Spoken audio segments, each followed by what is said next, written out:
Assalamualaikum warahmatullahi wabarakatuh.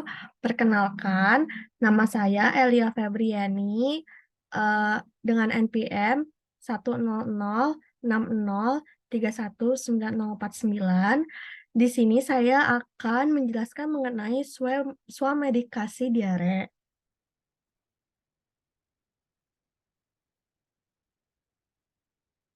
Sebelumnya, kita berkenalan terlebih dahulu mengenai swamedikasi.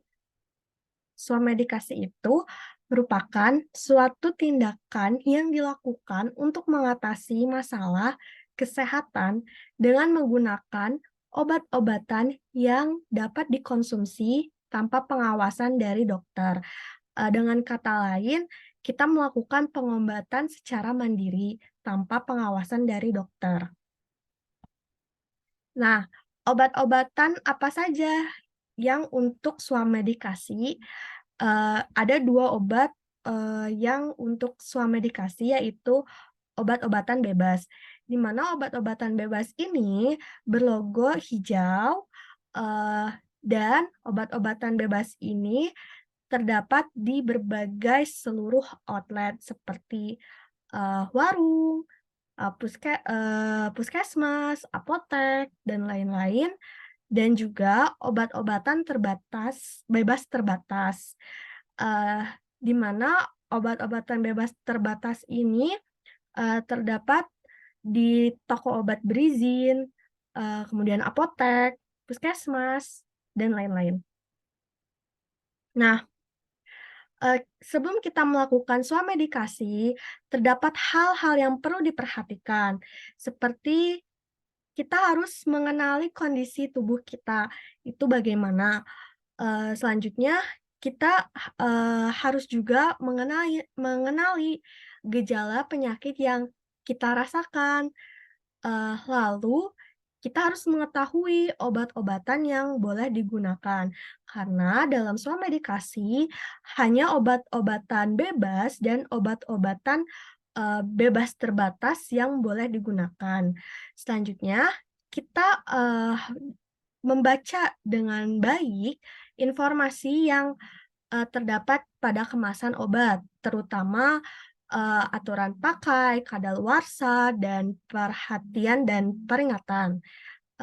Lalu kita juga harus mewaspadai efek samping dan interaksi obat, dan kita harus mengetahui juga cara penggunaan obat secara benar dan cara penyimpanannya seperti apa.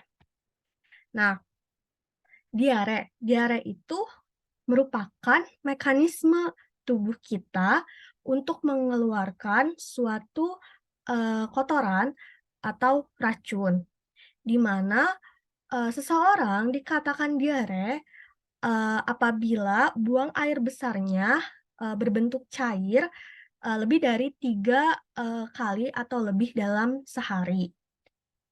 Nah, bagaimana penanganan diare? Nah, untuk penanganan diare sendiri, eee, dapat dilakukan beberapa, cara, di mana kita, membiarkan kotoran, keluar. Nah, hal yang terpenting yaitu kita harus cukup, cairan untuk mencegah dehidrasi. Lalu kita harus memperbanyak minum, karena kita, membutuhkan cairan, seperti air, buah-buahan yang mengandung banyak cairan, air ya, mengandung banyak air, kemudian sop bening, dan hindari, meminum kopi atau susu.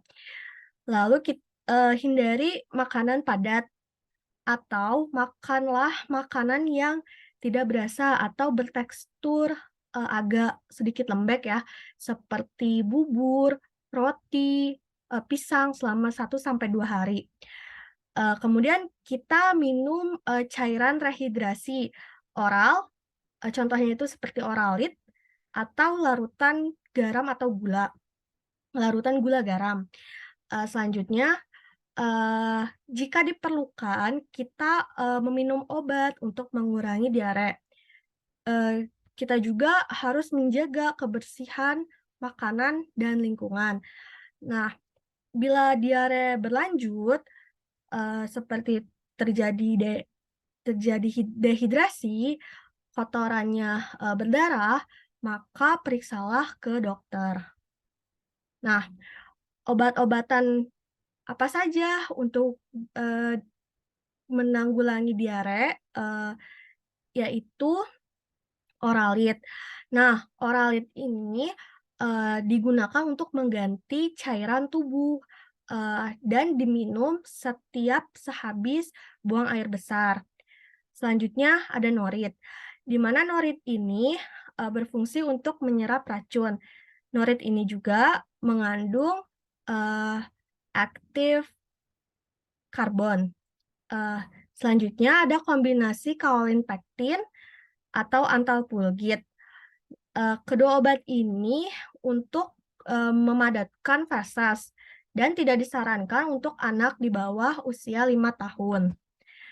Selanjutnya ada probiotik, di mana probiotik ini berfungsi menyeimbangkan flora usus, di mana flora usus ini merupakan bakteri baik untuk melawan bakteri penyebab penyakit, dan juga probiotik ini untuk menormalkan fungsi pencernaan. Contohnya itu seperti Lactobe atau yogurt. Selanjutnya ini ada obat herbal, di mana yang mengandung ekstrak daun jambu biji. Terima kasih. Wassalamualaikum warahmatullahi wabarakatuh.